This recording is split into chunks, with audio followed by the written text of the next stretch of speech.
Hello दोस्तों, देख सकते हैं मेरे पीछे ये faculty of law university of Delhi है, जहाँ से मैं पास आउट हुआ हूँ और मेरे साथ कुछ दोस्त आए हुए हैं। तो इस कॉलेज के बारे में हम रिव्यू लेना चाहेंगे कि ये बिल्डिंग और पुरानी जो कैंपस लॉ सेंटर है वो दोनों में, और इस कॉलेज के व्यूज़ लेना चाहेंगे। अब मेरे साथ देख रहे हैं आर्यन है, ये है अभी प्रेजेंटली मैं एक बहुत बड़े एनजीओ के साथ एसोसिएट हैं और सुप्रीम कोर्ट का और हाई कोर्ट्स के जो रिट पिटिशंस और जितने भी मैटर्स होते हैं पब्लिक वेलफेयर के लिए, वो रिट पिटिशंस के थ्रू सुप्रीम कोर्ट में करते हैं, हाई कोर्ट में। इनसे पूछेंगे कि इस कॉलेज से स्पेसिफिकली क्या एक्सपीरियंस है यहाँ से पढ़ने का और क्या सारी चीज़ें, बताइए।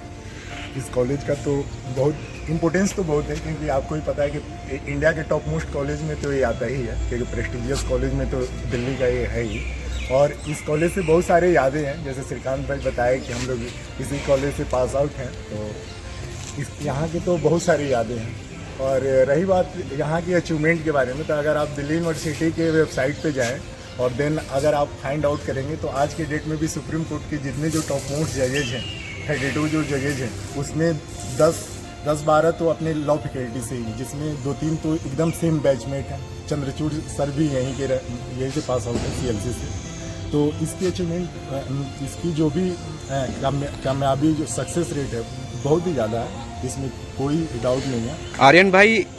मैंने सुना है जहाँ तक कि हमारे कॉलेज से एज़ पर माई नॉलेज की बहुत सारे जो जुडिशियल सर्विसेज एग्ज़ाम अभी स्टेट्स के सबके होते हैं, तो मोस्ट जो रिजल्ट्स आते हैं बच्चों के वो इसी एलुमनी यहाँ के होते हैं, पढ़े लिखे यहीं से पास आउट। उसमें क्या सच्चाई है? ये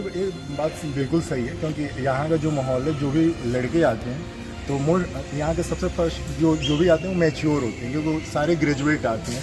और आफ्टर 12th यहाँ पे मतलब आफ्टर ग्रेजुएशन आते हैं तो मैच्योर होते हैं, क्योंकि उनकी एक अपनी गोल फिक्स होती है। तो मोस्ट ऑफ द लोग जो जुडिशरी करना चाहते हैं वो यहाँ इसलिए जुड़ते हैं क्योंकि यहाँ की लाइब्रेरी की फैसिलिटी बहुत अच्छी है, सेंट्रल लाइब्रेरी है या 3 फैकल्टी है, तो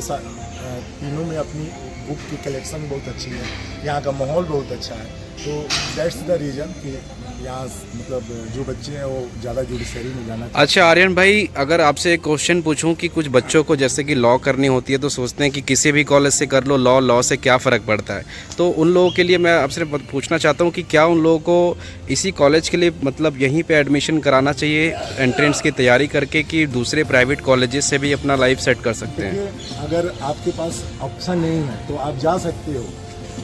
प्राइवेट से भी, लेकिन मैं कभी भी ये नहीं मतलब प्रेफरेंस दूंगा, क्योंकि इसके भी एक रीज़न है। क्योंकि क्या है कि आप अगर दिल्ली यूनिवर्सिटी से करते हो, अगर इंतजार थोड़ा कर सकते हो आफ्टर 12th के बाद से 3 साल ग्रेजुएशन करो और देन यहाँ का एंट्रेंस निकालो। सबसे पहली बात, एक तो एक प्रेस्टिजियस कॉलेज है, अगर जिस समय आपको डिग्री मिलेगी तो पूरे हिंदुस्तान के लोग जो हैं मतलब एसोसिएट के तौर पे आपको कहीं ना कहीं हिंदुस्तान के हर कोने में यहाँ के एलुमनाई आपको मिल जाएंगे। और सेकंड चीज़ ये है कि फ़ी के मामले में भी बहुत सस्ती है। हम लोग जब 2018 के बैच में पास आउट किए तो हमारी फ़ी कितनी थी? श्रीकांत भाई, ऑलमोस्ट 8,500 के करीब थी, और 8 तरीका 24 मान के चलो। आर्यन भाई, ये तो सही है प्रॉब्लम ग्रेजुएशन के बाद, लेकिन दूसरा ऑप्शन जो बच्चों को प्रॉब्लम होती है, जैसे मैंने भी इंजीनियरिंग करी सिर्फ इस वजह से कि यहाँ से लॉ करने के लिए, क्योंकि यहाँ ग्रेजुएशन के बाद होता है लॉ, लेकिन अब जो है 5 ईयर्स का भी लॉ कोर्स यहाँ पे एडमिशन स्टार्ट हो गए हैं और चीज़ें कोर्स ड्यूरेशन भी तो अब उसकी क्या प्रोसीजर है एडमिशन के, और उसके लिए क्या तैयारी कैसे करनी है? प्रोसीजर का तो अब क्लैट के थ्रू ही हो रहा है कि उसमें अपना एग्ज़ाम ले रहा है, और देन उसमें क्या है कि उसमें कुछ स्पेसिफिक सीट है, यहाँ पे सीट ज़्यादा है। जैसे आफ्टर 3 मतलब ग्रेजुएशन के बाद वाले 3 ईयर में जो प्रोग्राम है उसमें सीट ज़्यादा है, तो सिलेक्शन रेशियो भी ज़्यादा है। लेकिन अगर 12th की बात करोगे तो उसमें शायद 60-65 है, एग्जैक्ट मुझे फिगर याद नहीं है, और फी भी ज़्यादा है, लगभग 98,000 या समथिंग लाइक दैट, तो वो महंगा भी है। और तो इसलिए मैं बोलूँगा कि जो ग्रेजुएशन करें तो ज़्यादा कोशिश करें कि आफ्टर ग्रेजुएशन यहाँ ज्वाइन करें। इससे प्लस पॉइंट्स बेनिफिट्स ये हैं कि आप एक मैच्योरिटी गेन कर लेते हैं ग्रेजुएशन स्टेज में, उसके बाद जहाँ यहाँ पे आते हैं तो आप गलत का भी वो लग जाता है कि हाँ सच में आपको जाना है किस फील्ड में, तो ये सबसे ज़्यादा बेटर है। तो इसी के साथ आप देख सकते हैं कि कितने बेनिफिट्स है यहाँ से लॉ करने के, और इस यूनिवर्सिटी का रिव्यू क्या है और क्या इसका पास्ट बैकग्राउंड है, पास्ट इसकी रिकॉग्निशन आइडेंटिटी है, स्टेटस है। जैसा कि देख सकते हैं कि इंडिया में अभी 60% जो है हाई कोर्ट और सुप्रीम कोर्ट के जजेस इस यूनिवर्सिटी से हैं।